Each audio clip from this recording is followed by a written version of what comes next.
రాష్ట్రంలో విద్యాభ్యాసంలో మౌలికమైన మార్పులు తీసుకువచ్చే దశలో మానవ వనరుల శాఖ మంత్రి రాష్ట్ర విద్యాశాఖ మంత్రి నారా లోకేష్ ప్రతిష్టాత్మకంగా చేపట్టిన విద్యార్థుల తల్లిదండ్రులతో ఉపాధ్యాయుల ఆత్మీయ సమావేశం మెగా పేరెంట్స్ డే జగ్గంపేట ప్రభుత్వ ఉన్నత పాఠశాలలో ప్రభుత్వ జూనియర్ కళాశాలలో నిర్వహించడం జరిగింది।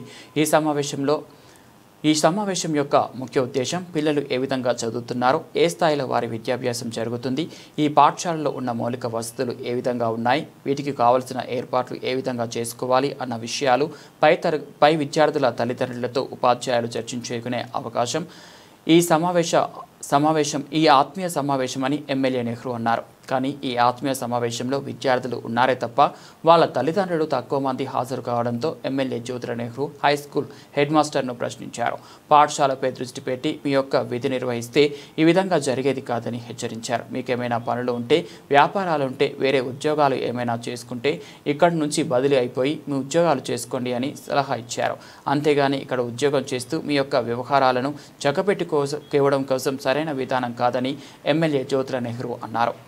అందరికంటే ఎక్కువగా గురువుల దగ్గరే ఉంటారు కాబట్టి మాకంటే ఎక్కువగా గురువులకి బాధ్యత ఎక్కువగా ఉండి వాళ్ళు మిమ్మల్ని మంచి దారిలో తీసుకెళ్లాలని చూస్తున్నారు। కాబట్టి దయచేసి సినిమాల్ని లేదా టీవీలో వచ్చే వాటిలో టీచర్స్ని వాళ్ళని కొంచెం కామెంట్స్ చేసినట్టు, వాళ్ళు చిన్న చూపు చూసినట్టు వాళ్ళు చెప్తారు, కానీ వాళ్ళు అలా చేయరు।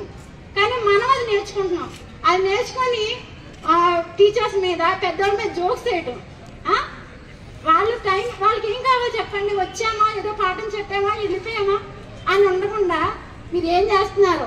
ఇంకొకటి నాకు ఇంకా బాగా నచ్చిన ఒక విషయం ఏంటంటే, పిల్లలు ఆబ్సెంట్ అవుతుంటే ఆబ్సెంట్ అయిన పిల్లల ప్రతి పేరు కూడా రాసి వాట్సాప్ గ్రూప్లో పెడుతున్నారు।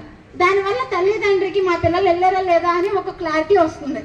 నాకు ఆ విషయంలో చాలా ఏమంటే మా అమ్మ వెళ్ళిపోయింది, ఇందులో మా పాప పేరు లేదు కాబట్టి మా అమ్మ వెళ్ళిపోయిందని మేము కూల్గా ఉండగలుగుతున్నామండి। స్కూల్లో ఇంటి దగ్గర మేము ఏదో డ్యూటీకి వెళ్ళిపోతాం, ఏదో పని చేసుకుంటాం, పాటు చేసుకుంటాం, అంతసేపు మా పిల్లలు వెళ్ళారు లేదా ఎలా తెలుస్తుంది? అంతసేపు ఫోన్ చేసి మిమ్మల్ని విసిగించలేం కదా। మీరు అలా పెట్టిన చూసుకొని మా అమ్మాయి ఈరోజు వెళ్ళిపోయింది అనేసి సాయంత్రం వచ్చాక కూడా ఈ అమ్మాయి ఎలా ఉంటుంది ఏంటంటే, మా ప్రిన్సిపాల్ సార్ గారు మమ్మల్ని చాలా జాగ్రత్తగా చూసుకుంటున్నారు, అంటే మమ్మల్ని అటు ఇటు కదలనివ్వట్లేదు, వెళ్ళనివ్వట్లేదు। సరే, అలా వెళ్ళనివ్వకపోవడానికి మెయిన్ రీజన్ ఏంటంటే మీ లైఫ్ బాగుండాలని ఆయన చూసుకుంటున్నారు।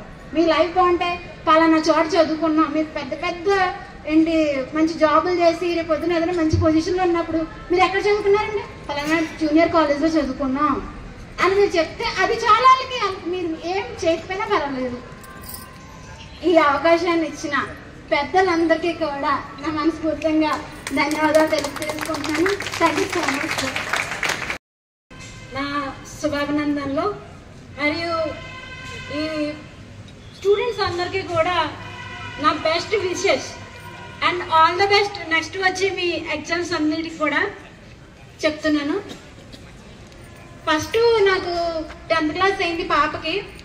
10th క్లాస్ అవ్వగానే ఏ కాలేజ్లో జాయిన్ చేయాలి, ఎక్కడ జాయిన్ చేయాలని చిన్న వచ్చింది మాకు। ఎక్కడ జాయిన్ చేయాలో తెలిసింది కాదు, అంటే గవర్నమెంట్ కాలేజ్ అంటే సరిగ్గా పాఠాలు చెప్పరు, లేదా పిల్లలు అల్లరిచల్లరిగా తిరుగుతారు అని చెప్పేసి వినున్నాం, మాకు సరిగ్గా తెలియదు కాలేజ్ ఎలా ఉంటుందో ఏంటో అని। సరే, ఇంకా జాయిన్ చేయడం వేరే ఆప్షన్ లేక ఇక్కడికి వచ్చాక ఈ ఎన్విరాన్మెంట్ అంతా చూడబోతుడికి నిజంగా ఇది ప్రైవేట్ కాలేజ్లో ఉందేంటి అని అనుకున్నాను నేను ఇక్కడికి వచ్చాక। చాలా బాగుంది నాకైతే, ఇక్కడ వాతావరణం చాలా బాగా నచ్చింది। ఇంకా కూడా ఎక్కడో చిన్న డౌట్ ఉంది, మళ్ళీ ఎలా చెప్తారు ఏంటి లోపలికి వెళ్ళాం, మేడం ఇలాగా పిల్లలు మా పాపకి ఏమీ తెలియదండి, కొంచెం జాగ్రత్త అమ్మ, మీరైతే ఏమి ఇబ్బంది పడకండి, మీ పిల్లల గురించి ఏదైనా సరే మంచి చెడ్డ అన్ని మేము చూసుకుంటాం అనేసి చెప్పారనమాట। ఆ చెప్పొచ్చు నాకు ఇంకా ఆనందం వేసింది చాలా। తర్వాత మనం చిన్నప్పుడు స్కూల్కి వెళ్ళడానికి కనీసం యూనిఫామ్లు మనమే కొనుక్కోవాలి, బుక్స్ మనమే కొనుక్కోవాలి, ప్రతిదీ కూడా తల్లిదండ్రి అన్నీ కొనివ్వాలి। కానీ ఇప్పుడు విద్యా విధానంలో పిల్లలందరికీ కూడా తల్లి తండ్రి నుంచి ఎటువంటి ఖర్చు లేకుండా ప్రతిదీ, పుస్తకాల దగ్గర నుంచి యూనిఫామ్లు, షూస్, అసలు పిల్లలు గవర్నమెంట్ పిల్లలు షూస్ వేసుకుంటారా? లేకపోతే ఇవన్నీ వేసుకుంటారని అసలు కళ్ళ కూడా ఊహించలేదు అనమాట. అయితే ప్రైవేట్ స్కూల్కి ధీటుగా, ప్రైవేట్ కాలేజీకి ధీటుగా మన గవర్నమెంట్ చాలా బాగా పిల్లల్ని ఇలా చేస్తే నాకు చాలా ఆనందం వేసింది. ఇంకా మధ్యాహ్నం భోజనం నా చిన్నప్పుడు ఇంటికాడ నుంచి క్యారెట్ పట్టుకెళ్ళేవాళ్ళు, అదే తినేవాళ్ళు. ఇప్పుడు కాలేజీలో అంటే స్కూల్లో పెడుతున్నారని తెలుసు, కాలేజీలో పెడుతున్నారని తెలియదు. 2-3 రోజులు కాలేజీకి నేను క్యారేజ్ పెట్టి పంపించాను. ఈసారి పాప అన్నది, అమ్మ కాలేజీలో కూడా పెడుతున్నారు మాకు భోజనం, చాలా బాగుంటుంది, నేను ఇక నుంచి అక్కడే తింటానని చెప్పేసరికి నాకు కొంచెం బడ్డం తగ్గింది చాలా బాగా. నెక్స్ట్ ఇక్కడ వాటర్ కానీ వాష్రూమ్స్ కానీ ఏమైనా సరే చాలా నీట్గా ప్లెజర్గా ఉంటున్నాయి. పిల్లలు మళ్ళీ ఎలా ఉంటారు, ఆడపిల్లల్ని బయటికి పంపిస్తున్నాం, లేకపోతే మగపిల్లలైనా సరే పిల్లల్ని పంపించేసరికి మనకి వాళ్ళు ఎలా ఉంటారు ఏంటి అనేసి బాధ లేకుండా మన సీసీ కెమెరాలు కూడా ఉండడం చూసి నాకు ఇంకా ధైర్యం వచ్చింది. ఆ పిల్లల్ని ఎవరో ఏమనరు, బాగుంటుంది అక్కడ అని చెప్పి కొంచెం ధైర్యం వచ్చింది. ఇంకా ఏంటంటే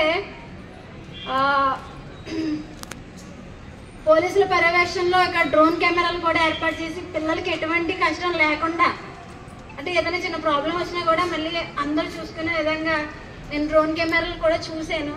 చూసుకోవడం వీళ్ళకి సెక్యూరిటీ కూడా చాలా బాగుంది అనేసి అప్పుడు అనుకున్నాను. ఇంకా ఇక్కడ కాలేజీలో మా ఇంట్లో పిల్లలు ఉన్నట్టుగానే కాలేజీలో కూడా పిల్లలు ఉండడానికి ఒక చిన్న ఉదాహరణ ఏంటంటే, ఫస్ట్ టైం వచ్చినప్పుడు నేను పెద్దగా గమనించలే, కానీ సెకండ్ టైం వచ్చినప్పుడు ఒక అమ్మాయికి కొంచెం హెల్త్ బాగోక కళ్ళు తిరిగి పడిపోయింది. అయితే మన ఇంట్లో పిల్లలకి ఏమన్నా బాగోకపోతే మనం ఎంతైతే కంగారు పడతామో, మొత్తం టీచర్స్ ప్రిన్సిపల్తో సహా అందరు కూడా ఆ పాపని చాలా జాగ్రత్తగా చూసుకొని ఒకళ్ళు వాటర్ ఇచ్చేసి ఒకళ్ళు ఓఆర్ఎస్ తెచ్చేసి వాళ్ళ ఇంటికి ఫోన్ చేసి చాలా బాగా పిల్లల్ని చూసుకుంటున్నారంటే, అమ్మయ్య మా పిల్లలు మేము ఇంటికాడ ఉన్నా కానీ మా పిల్లలు కాలేజ్లో ఉన్నా కానీ చాలా సెక్యూర్గా సేఫ్గా ఉంటారని నేను చాలా అనుకున్నాను. ఇంకా పిల్లలు మీ విషయానికి వచ్చేసరికి మీరైతే వీళ్ళు కూడా తక్కువ మార్కులు వచ్చినా కూడా మీరైతే తెలివి తక్కువ వాళ్ళు ఇందులో ఎవ్వరు లేరు, అందరు తెలివైన వాళ్ళే. కొంచెం మీరు మైండ్ పెట్టుకుంటే అందరికంటే మీరే ప్రైవేట్ కాలేజీని ధీటుగా మీరు సాధిస్తారని నాకు గట్టి నమ్మకం ఉంది.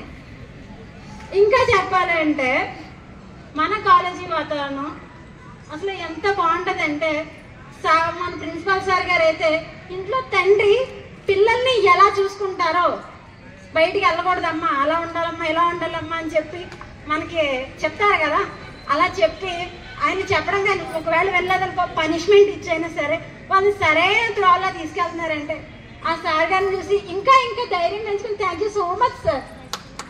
చదివించగలిగేటటువంటి స్తోమత ఉన్న వాళ్ళు చాలా తక్కువ మంది ఉంటారు. నా కొడుకును ఉన్నతమైనటువంటి విద్యను అభ్యసించే అవకాశం కల్పించాలని చెప్పి తాపత్రయపడి ఉన్నది లేని అమ్ముకుని పుత్తు పూస తాకట్టెట్టుకుని ప్రైవేటు విద్యాలయాల్లో చదివించినప్పటికీ కూడా అది ప్రైమరీ విద్య వరకే చదివించగలిగేటటువంటి స్తోమత ఉంటుంది. ఆ తర్వాత దిక్కులు చూడాలి.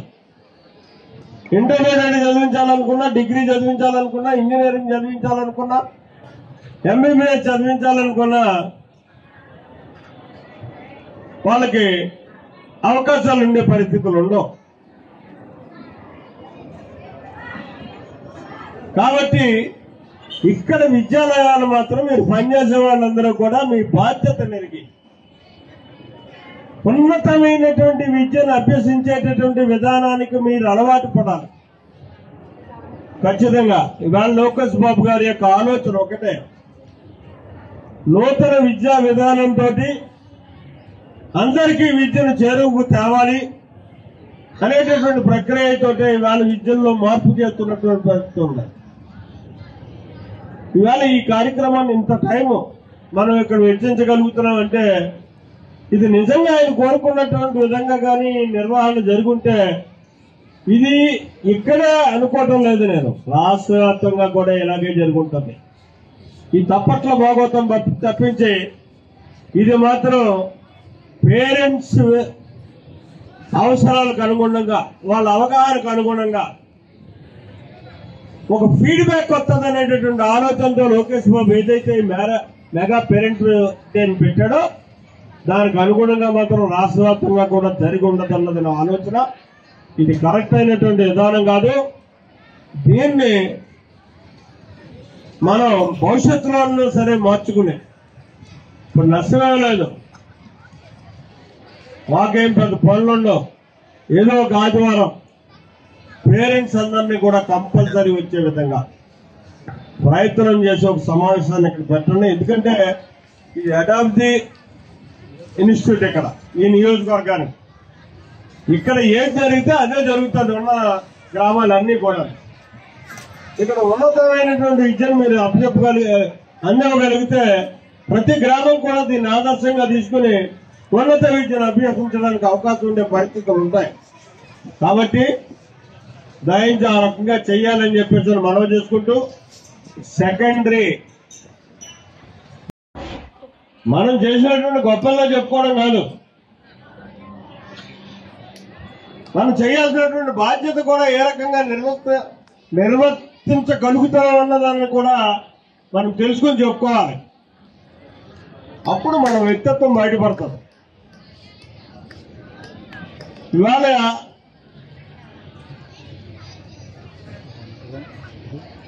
ఈ హై స్కూల్ చాలా పురాతనమైనటువంటి హై స్కూల్. దీనికి చాలా చరిత్ర ఉంది. ప్రైవేటు పాఠశాలలు లేనప్పుడు కలకల్లాడుతూ ఉండేటటువంటి హై స్కూల్స్. హెచ్ఎం గారు మాట్లాడుతూ చెప్పారు, 10,100 చిల్లర 10,50 నేను వస్తున్న 10,50 ఉండేది. అది ఇప్పుడున్నటువంటి స్ట్రెంగ్త్ 900 అని చెప్పి దానికి కూడా చక్కగా కారణం చెప్పారు. ఏదైతే కమిషనర్ విజయరామరాజు గారు ఉన్నారో వారికి వార్నింగ్ ఇచ్చారు. దాన్ని పురస్కరించుకుని ఎవరైతే స్కూల్స్కి రారో ఇతర గ్రామాలకు వెళ్ళిపోయారో వాళ్ళందరినీ కూడా మేము తగ్గించేసాం. కాబట్టి ఈ స్ట్రెంగ్త్ తగ్గింది అని చెప్పి ఆయన చక్కగా సమాధానం చెప్పారు. దాంతో నేను ఏకీభవించాను. నిన్న 10,150 ఉన్నప్పుడు మీరు చెప్పినటువంటి స్ట్రెంగ్త్ కరెక్టే, మీరు తగ్గించారు. దాన్ని 10,150 కాదు 1,200 చేయడానికి ఎందుకు ప్రయత్నం చేయలేదు? ప్రైవేట్ స్కూల్స్ ఉన్నాయి. ఇవాళ ప్రతి పేరెంట్ దగ్గరికి వెళ్తున్నారు, అమ్మా మా స్కూల్లో జాయిన్ చేయండి, మీకు అంత పొడుస్తాం ఎంత పొడుస్తాం, ఈ రకమైనటువంటి విద్యను అభ్యసింపజేస్తాం, ప్రతి ఒక్కరికి కూడా రేపు IIITలోనో గోల్డ్ మెడల్ తెచ్చేటటువంటి పరిస్థితితో కల్పిస్తామని చెప్పి ఒక నమ్మకాన్ని నమ్మబలికి వాళ్ళు పేరెంట్స్ పిల్లల్ని స్కూల్లో జాయిన్ చేసుకుంటున్నటువంటి పరిస్థితి ఉంది. ఆ వైపు ఆలోచన మనం ఏమన్నా చేసావా? మీరు ఇంటింటికి వెళ్ళక్కర్లా. కనీసం మన దగ్గర ఇప్పుడు బ్రహ్మాండమైన సాంకేతిక పరిజ్ఞానం ఉంది. ఒక్క ఫోన్ మెసేజ్ వాట్సాప్ వాడితే లేదు ఇన్స్టాగ్రామ్ వాడితే దాన్ని అందరూ చూసేటటువంటి పరిస్థితుల్లో ఉన్నారు. మా విద్యాలయం యొక్క పరిస్థితి ఇది. మేమెంతమంది టీచర్స్ ఉన్నాం, మీకు ఈ రకంగా మేము చదువు చెప్పడానికి అవకాశం ఉంటుంది. ₹1 ఖర్చు లేకుండా తిరిగి ప్రభుత్వ పాఠశాలలో అన్నీ మేము ఇచ్చి పుస్తకాలు ఇస్తున్నాం, బట్టలు ఇస్తున్నాం, భోజనం పెడుతున్నాం. అదే రకంగా 15,000 రూపాయలు ఇస్తున్నాం. అన్ని సౌకర్యాలు ప్రైవేట్ కంటే కూడా ఇవాళ ఇందాక మేడం చెప్పింది మన చైర్మన్ గారు, మేము చదువుకునేటప్పుడు కనీసం బాత్రూమ్ కూడా ఉండేది కాదు, ఇవాళ మంచి బాత్రూమ్లు ఉన్నాయని చెప్పేసాను. ఇవన్నీ మన మానవ వనరుల శాఖ మంత్రి లోకేష్ బాబు గారు నిర్వహించడం జరుగుతుంది అన్నదాన్ని మనం ముఖ్యంగా అవగాహన కల్పించుకోవాల్సినటువంటి అవసరం ఉంది.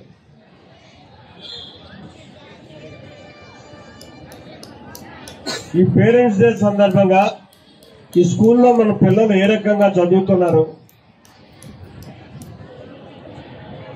ఏ స్థాయిలో వాళ్ళు ఎదగడానికి అవకాశం కలుగుతుంది, అసలు ఇక్కడ ఉన్నటువంటి వసతులు ఏంటి, వనరులు ఏంటి,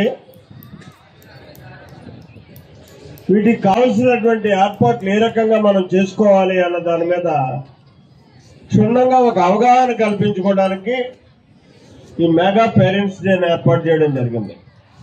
ఇక్కడ విద్యార్థులతో సమావేశం కాదు మనం పెట్టుకోవాల్సింది, పేరెంట్స్ తో సమావేశం పెట్టాలి. ఆ పేరెంట్స్ తో సమావేశం పెట్టాలనుకున్నప్పుడు పేరెంట్స్ యొక్క ఆలోచనలు, అభిప్రాయాలు అన్నీ మనకి అవగాహన కలుగుతాయి. మేము ఎక్కడో వేదిక మీద కూర్చొని మీరు కింద కూర్చొని ఉన్నటువంటి పేరెంట్స్ అందరూ కూడా ఎవరు మాట్లాడకుండా మొహమాట పడితే వాస్తవాలు ప్రభుత్వానికి నివేదించడానికి అవకాశం ఉన్నటువంటి పరిస్థితి ఉంటుంది. మమ్మల్ని చెప్పమంటే మేమంతా కూడా మీతో తప్పట్లు కొట్టించుకోవడం కోసం అన్నీ బాగున్నాయని చెప్తాం. ఏం బాగున్నాయి ఇక్కడ? మన హై స్కూల్ యొక్క అడ్మినిస్ట్రేషన్ ఏంటి, ఏ రకంగా జరుగుతుంది, ఎంతమంది టీచర్స్ ఉన్నారు, ఆయా ఉన్నటువంటి టీచర్స్ లో ఎంతమంది విద్యార్థులకి చదువు చెప్పగలుగుతున్నారు,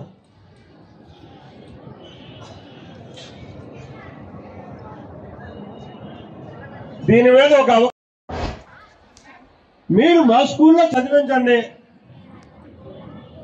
మేము కూడా మీకు మంచి విద్యార్థులను తయారు చేసి మీ పిల్లలు మీకు అప్పచెప్తామని చెప్పేసి ఒక నమ్మకాన్ని, భరోసాని కల్పించాల్సినటువంటి బాధ్యత. ఇంటింటికి తిరిగితే వెళ్ళండి, చాలా సంతోషం. కానీ ఇంటింటికి తిరగలేని టైం మనకి ఉండకపోవచ్చు, ఎందుకంటే బాధ్యత తక్కువ కాబట్టి మనకు. వాళ్ళకైతే ఇంటింటికి తిరిగితేనే జీతాలు వస్తాయి, మీకు ఆ పరిస్థితి లేదు. మీరు ఎక్కడున్నా ఏ ఉద్యోగం చేసినా మీకు జీతాలు మీకు వచ్చేస్తాయి, ఇబ్బంది లేదు. కాబట్టి మిమ్మల్ని మేము ఇంటికి తిరగండి అనే సాహసం చేసే పరిస్థితి కూడా కాదు. కనీసం మీ దగ్గర ఉన్నటువంటి ఆ సెల్ ఫోన్ ఉపయోగించండి, ఉపయోగించి పిలుపు ఇవ్వండి, ఒక నమ్మకాన్ని కల్పించండి. 1-4 సార్లు వాళ్ళకి ఆ మెసేజ్ పంపగలగండి. ఇవాళ నేను పేరెంట్స్ మీటింగ్ అనుకుంటే అందరినీ పేరెంట్స్ని పెడతారు, కూర్చుంటాం, వాళ్ళ యొక్క అస్వస్థలు తెలుస్తాయి మనకి. మీరు ఎందుకు ఈ స్కూల్లో చదివించున్నారు, ప్రైవేట్ స్కూల్లో ఎందుకు చదివించలేకపోతున్నారు, కారణం ఏంటి, ఆర్థికంగా ఇబ్బందా లేక మీకు మా మీద నమ్మకమా, ఇవన్నీ ముచ్చటించవచ్చు అనుకున్నాం. ఆ అవకాశం లేకుండా ఒక పెద్ద టెంట్ వేసుకున్నాం, డబ్బులైతే ఖర్చు అయిపోయినాయి. లోకేష్ బాబు గారు ఈ మెగా పేరెంట్స్ డే అన్నది పెట్టింది పిల్లల్ని చప్పట్లు కొట్టించుకోవడానికి కాదు, పేరెంట్స్ యొక్క మనోభావాన్ని అర్థం చేసుకుని వారికి అనుగుణంగా పాఠశాలను తీర్చిదిద్దాలనేటటువంటి ఆలోచనతోటి ఈ కార్యక్రమాన్ని పెట్టడం జరిగింది. ముందు నిర్వాహకులు దాన్ని ఆలోచన అర్థం చేసుకుంటే చాలా బాగుంది. పేరెంట్స్ అంటే మమ అనిపించేద్దాం అనేటటువంటి కారణంతో వెళ్ళారు. నేనేమంటానంటే లెక్కలు నాకు రావో మీకు రావో నాకు అర్థం కావట్లే. 6th క్లాస్లో 143 మంది పిల్లలు ఉన్నారు మాకు, కరెక్టేనండి. 7th క్లాస్లో 180 మంది ఉన్నారు, 8th క్లాసులో 173 మంది ఉన్నారు, 9th క్లాసులో 186 మంది ఉన్నారు, 10th క్లాసులో 203 మంది ఉన్నారు, వెరసి 885 మంది. ఈ లెక్క కరెక్టే కదా సార్? UDS లో ఉన్నది మనకి కరెక్టే కదా సార్? విద్యార్థులు డేటా అండి, మనకు ఆన్లైన్ డేటా సార్. మనకున్న కరెక్ట్ ఇది. ఆన్లైన్ లో డేటా సార్, ఆన్లైన్ లో డేటా. UDS ఇదేం తీసేసేది కదా, కాసేసేది కదా సార్. పిల్లలు అందరూ రిజిస్టర్ సార్. కాదు, అది పరిస్థితి. ఇక్కడ ఇవాళ మనం పరిశీలన చేసుకోవాల్సింది నెంబర్ 1 క్వశ్చన్. ఎంతమంది రెగ్యులర్ గా పాఠశాలకి వస్తున్నారు? దాన్ని ఒక్కసారి మనం ఇవాళ చెప్పుకోవాలి.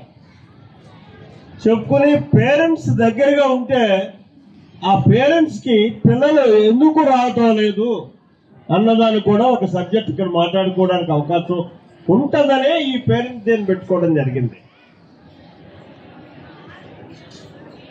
ఇప్పుడు పిల్లలతో మనస్తత్వం ఎలా ఉంటుంది? ఇవన్నీ చిన్నప్పుడు మనం చేసినవే.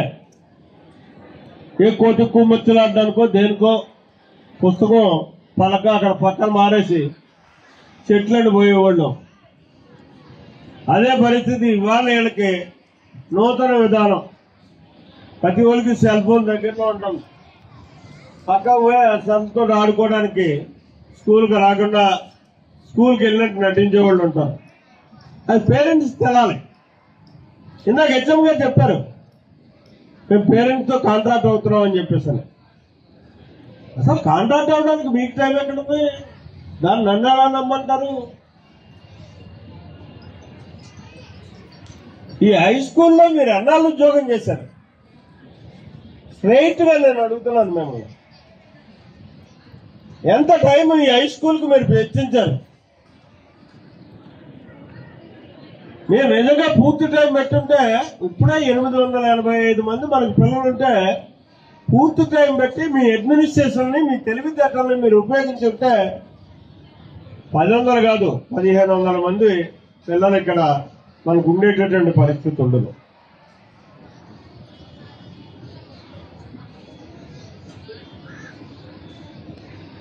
దయించేటంటే